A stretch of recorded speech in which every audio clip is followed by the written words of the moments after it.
Êtes-vous en droit d'exiger la consultation de votre copie d'examen ou d'exiger sa communication? La réponse à cette question, c'est oui et non. En effet, il est essentiel de distinguer entre le droit de consulter sa copie et le droit d'en exiger la communication.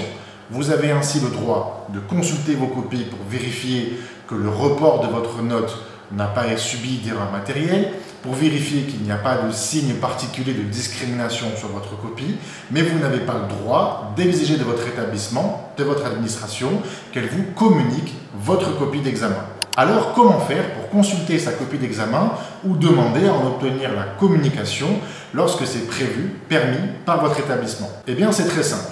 Il faut écrire à votre établissement, à votre administration. L'idéal, c'est d'écrire par voie de courrier avec lettre recommandée avec accusé de réception, mais ça peut aussi se faire par mail, même si ce n'est pas ce que je vous recommande. L'établissement pourra alors donner satisfaction à votre demande, bien sûr avec les modalités qui sont les siennes, puisque l'établissement est libre de vous permettre de consulter ou de vous communiquer la copie selon les limites techniques qui sont les siennes. Ça pourra se faire par une consultation de votre copie sur place, par une communication de votre copie en vous la remettant en main propre ou en vous la communiquant par voie postale et bien sûr à vos frais. Et ça pourra également se faire par la publication de votre copie via un portail internet sur lequel vous pourrez télécharger ou consulter votre copie. À partir du moment où l'administration reçoit votre demande d'accès à votre copie, elle a un mois pour vous répondre favorablement avec les modalités qu'on vient d'énoncer ou défavorablement, soit par son silence ou alors par un écrit.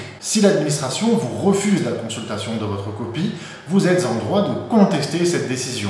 Mais attention, vous ne devez pas contester cette décision devant le tribunal administratif directement. Vous devez d'abord, et c'est obligatoire, saisir la CADA, c'est-à-dire la commission d'accès aux documents administratifs. C'est très simple, vous allez sur Google, vous tapez CADA, C-A-D-A, et vous avez un site qui est très clair et qui vous permettra de saisir, d'écrire à cette autorité afin qu'elle puisse instruire votre dossier, puis s'adresser ensuite, si vous êtes dans votre droit, à l'établissement afin de lui demander de s'exécuter, de respecter le droit et de vous permettre donc de consulter votre copie. Et cette saisine de la CADA, elle doit être faite dans les 2 mois à compter de la réception de votre refus ou de la naissance du refus par le biais d'une décision implicite de rejet. J'espère que cette vidéo a été claire et si ce n'est pas le cas, il y a beaucoup plus de détails et tous les textes en description de la vidéo avec un lien vers un article sur mon site internet et bien sûr, n'hésitez pas à me contacter si je peux bien sûr vous aider.